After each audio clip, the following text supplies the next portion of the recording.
Welcome to the Inspirational Corner with me, your host, Stylisha Bolton, where we encourage you here to live bold, live loud, and live authentically without apology. Welcome to another episode, everyone. And if you are new to this podcast, I encourage you to hit that subscribe button so you will not miss out on new episodes.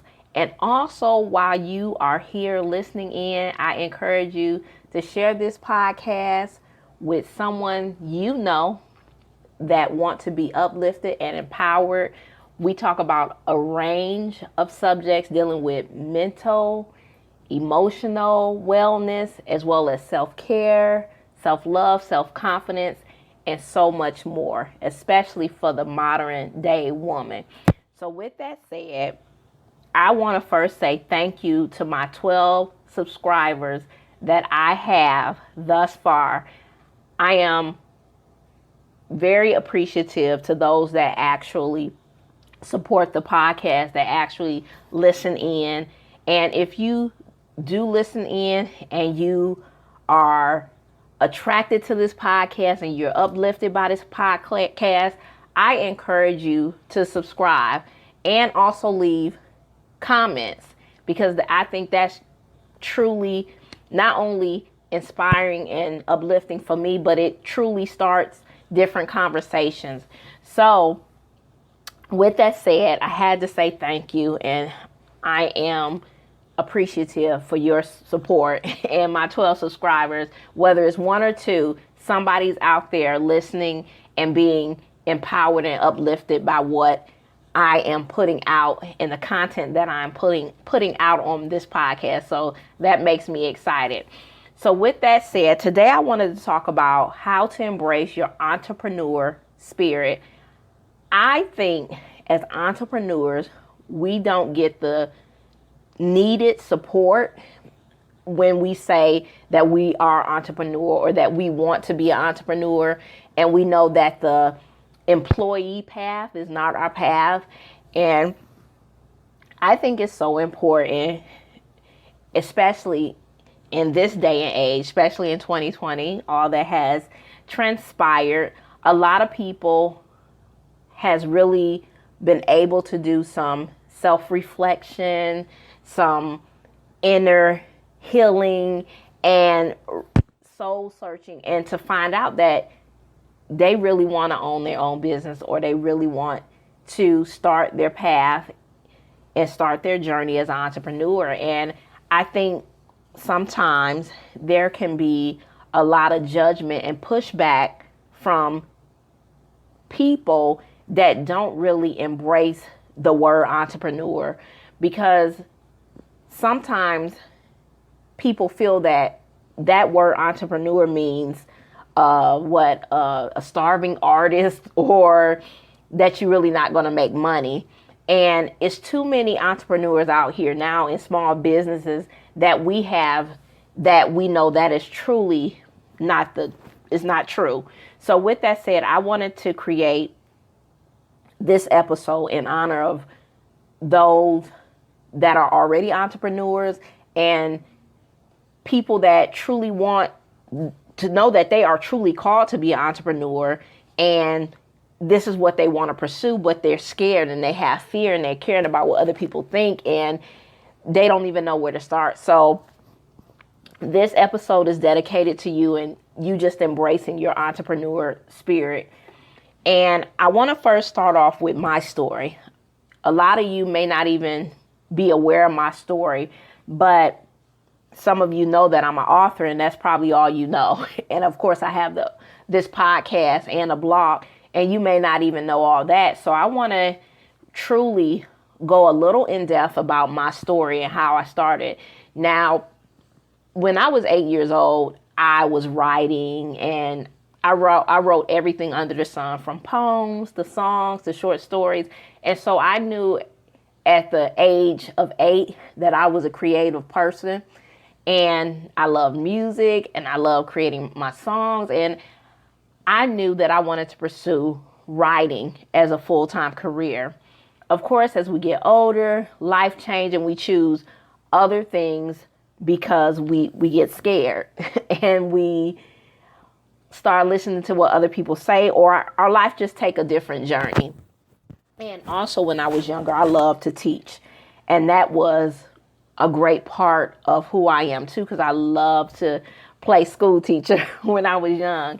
And so as I went through my journey, I joined the military, and during the end of me finishing my military career in 2007, I started my journey into the entrepreneur world.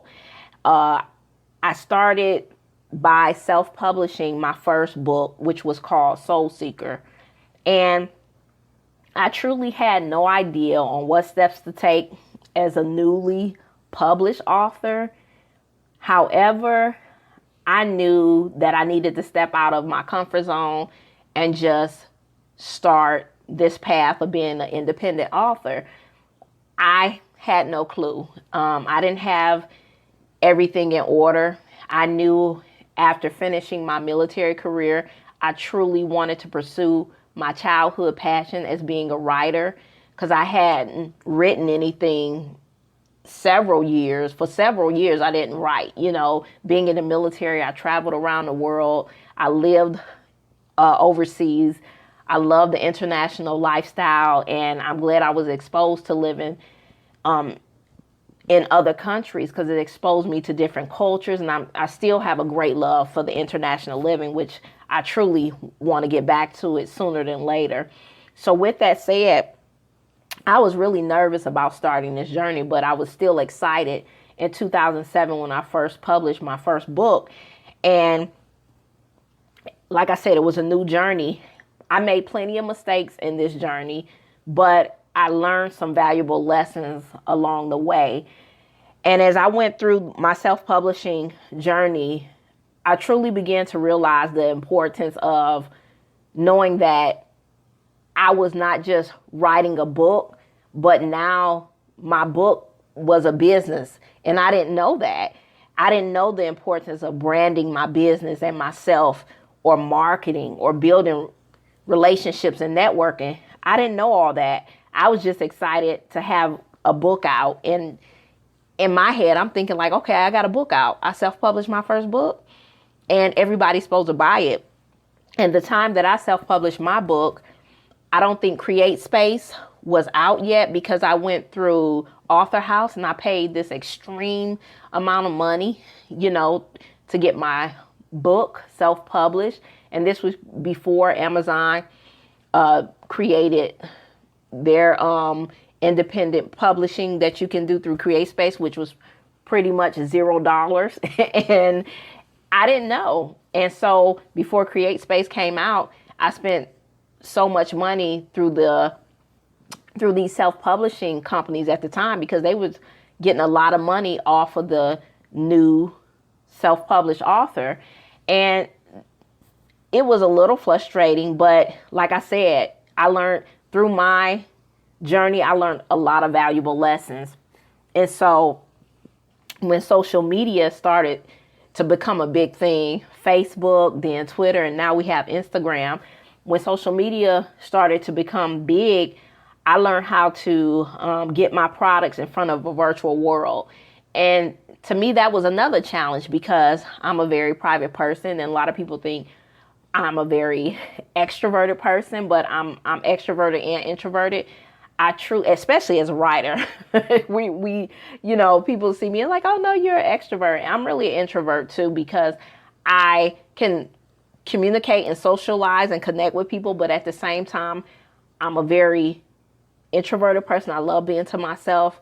I'm a private person, and that's important to me in my life. And so with the virtual world, I was challenged to now connect with a virtual world and promote my product on a social media platform, which I really didn't know how to do.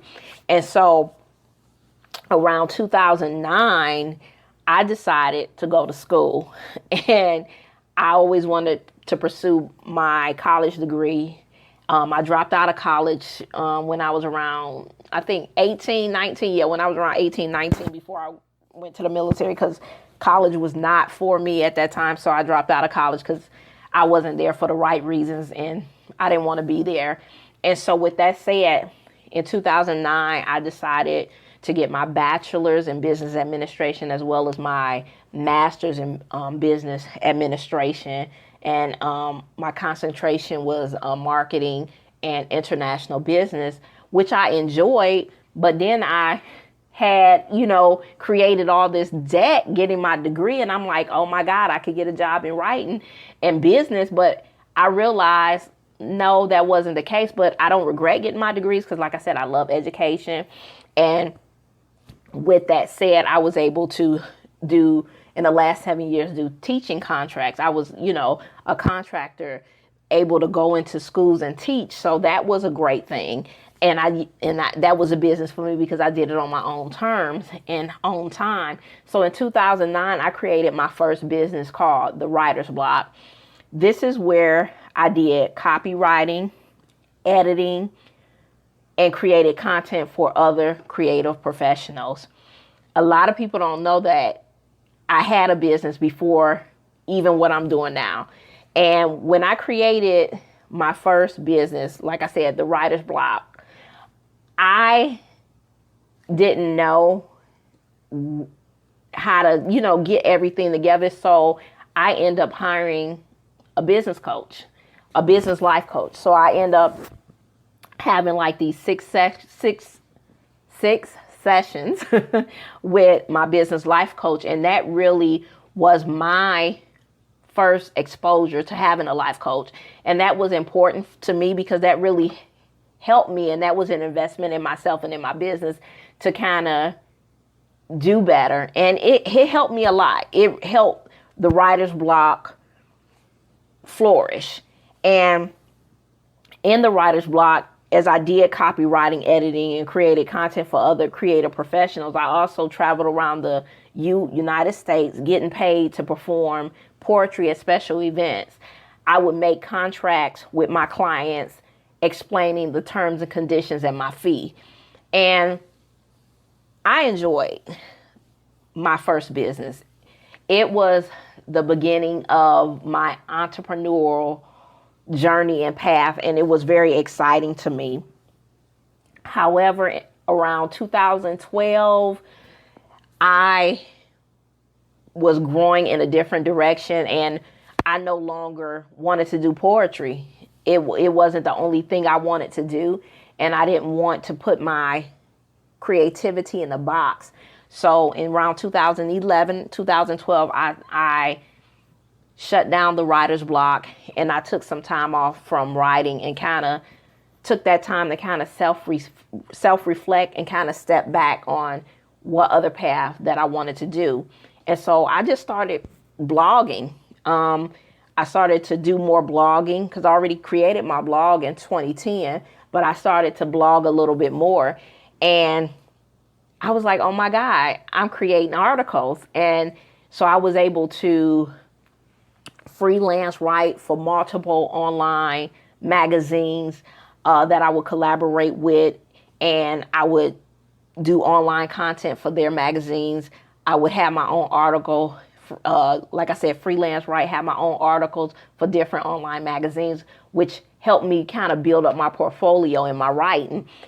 And now, as we fast forward to now, I can proudly say that in my journey, I've done a lot. I have 13 years of experience as being an entrepreneur, and I have self-published 6 books, 6 paperbacks, 1 ebook, and gained so much knowledge on how to help new writers and authors, as well as new entrepreneurs, to avoid the pitfalls I made at the beginning of my journey, because I made a lot of mistakes. I dealt with a lot of things in my journey, especially as being a woman and, owning my own business. I've came against a lot of negative things. However, I embrace this journey. I embrace my entrepreneur spirit that God has truly given me. I think it's not meant for everybody to be an employee. God created entrepreneurs for a reason, to give those that truly want to be an employee to help them build their business and their economy as well. So, and build the economy as well. And so this year I decided to launch my own publishing company called Serenity Publishing LLC. And I'm working on other business ventures. As an entrepreneur, I think it's so important that you don't put yourself in the box. You know, this year I switched my writing genre. Well, I say in the last 2 years. In 2008, I switched my writing genre to romance suspense. Also in 2016, I realized, I love what they call self-help, or now we say personal development. I like writing personal development books, ebooks, as well as romantic suspense. And so those are my two writing genres for right now. And I enjoy, and I think as an entrepreneur, you should not be scared to switch or change or reinvent yourself. Don't be scared to reinvent yourself. So because I launched Serenity Publishing LLC, it's named after my late daughter, Serenity. She passed away in 2007. And so I wanted to create a business that honored her. And looking at the business name gives me motivation to make sure that this business is truly successful. And how I define success, everybody defines success in their own way. And so Serenity Publishing, it's my goal for Serenity Publishing to provide e-courses for new writers, authors, even new entrepreneurs and small business owners who need guidance on social media marketing, branding, and marketing. And like I discussed before, I let you all know my in-depth journey as being an entrepreneur and all my quote unquote, if you want to say, credentials of what I add to this entrepreneur journey and pot that we have with all other different entrepreneurs. So today I want to give you 3 ways to embrace your entrepreneur journey and stop putting your dreams of owning your own business on hold. If you have a dream to own your own business and you know you have that entrepreneur spirit on the inside of you, but you've been trying to block it out by doing something else because you're worried about what other people say and how people are not supporting, or people saying you're going to be a starving artist, or whatever other people, whatever negative self-talk that you've been listening to, it's time to let that go. So the first thing you need to do in order to embrace your entrepreneur spirit and journey is just start. You will never be ready. You have to have faith, let go of the fear, and just leap. There's a famous quote that I've quoted before, and it says, leap and the net will appear. I don't know who created this quote, but I love it. The net will not appear if you're still on land, or you still playing it safe, or you still deciding to be a wallflower. The net will only appear if you take that leap and you jump. And I'm telling you, it's very scary to do that because you like, I don't know. Should I do this? This is crazy. It's not up to other people to understand your vision. Your vision is your vision. Number 2, let the fear of failure go. The only failure you can endure is the failure of not living your dream. I believe, to me, everybody defines failure differently. And to me, my definition of failure is not choosing to do something. So if you're not choosing to step out of that fear, that's failure, because you're allowing your fear of failure to keep you stuck and stagnant. And a quote says, fear has 2 meanings: forget everything and run, or face everything, and rise. The choice is yours. Number 3, believe in yourself. I think this is an important commodity of being an entrepreneur. Other people, it's great if other people support you and believe in you, but I'm going to be honest. It is a requirement for you to believe in your own dreams and believe in yourself. Other people believing in you and supporting you is just icing on the cake. But it's a requirement for you to be your biggest cheerleader and your biggest supporter. So the best way I believe you can believe in yourself is by investing in yourself, whether you have to take an online course. I talked about me going back to school as well as getting a business life coach for my first business, the writer's block, watching a webinar or a seminar. We live in an age where the internet is everything, but I don't even go to Google a lot anymore because sometimes Google can just be over penetrated or oversaturated information. I go to YouTube. I call it YouTube University. My daughter hooked me on to YouTube, and I look at YouTube all the time and look up things on YouTube and create little folders on my YouTube channel to help me, kind of organize things. So I love YouTube. We have a lot out here, free information. So there is no lack of information that you can get if you don't have the money or don't want to be in all that debt. I don't believe you have to go to school. But you can take an online course. There's a lot of websites where you can take free online courses.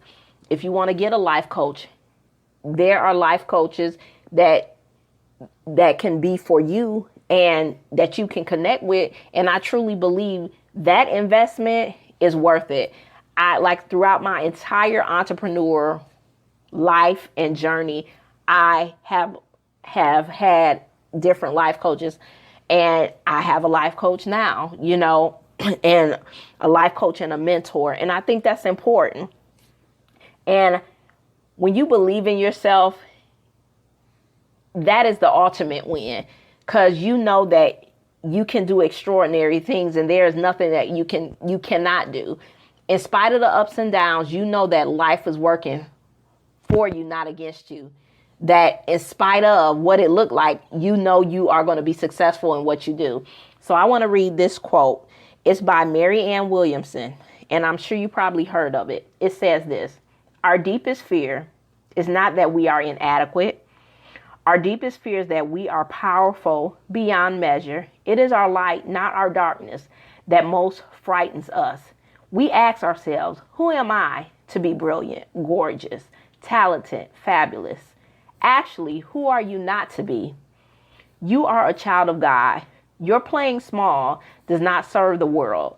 There is nothing enlightened about shrinking so that other people won't feel insecure around you. We are all meant to shine as children do. We were born to make manifest the glory of God that is within us. It's not just in some of us, it's in everyone. And as we let our light shine, we unconsciously give other people permission to do the same. As we are liberated from our own fear, our presence automatically liberates others. I love that quote by Marianne Williamson, and I think it's so powerful.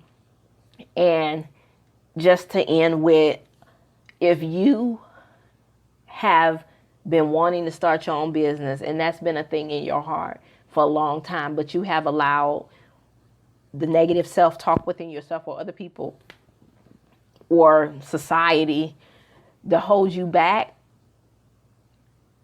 I don't think you should do that. I think you should pursue what you want to do. I think it's a tragedy to live on this earth and have this abundant time and space and not to truly live the life that you desire and truly live your life in a place of personal fulfillment and joy. It may not be easy. Life is not easy, but it's so rewarding. I can truly say everything that I've done throughout the time of pursuing my entrepreneurial lifestyle, it has been some ups and downs. I, have made mistakes, and I just realized that it's nobody's business on what I choose to pursue. It's my business to live a life that's pleasing and enjoyable to me. I'm in a place in my life is about personal fulfillment. I truly believe in that word. And that is a powerful word to me right now in my life, that I'm no longer living to please the world, other people, but I'm living to please myself. And as long as God is pleased by my life, I'm not hurting anyone or bringing harm to myself. I believe you have to enjoy your life. You are the creator or the co-creator of bringing your dreams and the life that you desire into existence. God has given us all the tools within to do that. So I truly hope that this episode has inspired you to go out and live your life, like we say here at the Inspirational Corner, to live your life boldly, loudly, and authentically without apology. Have a great day, everyone, and be encouraged to live life your way on your terms.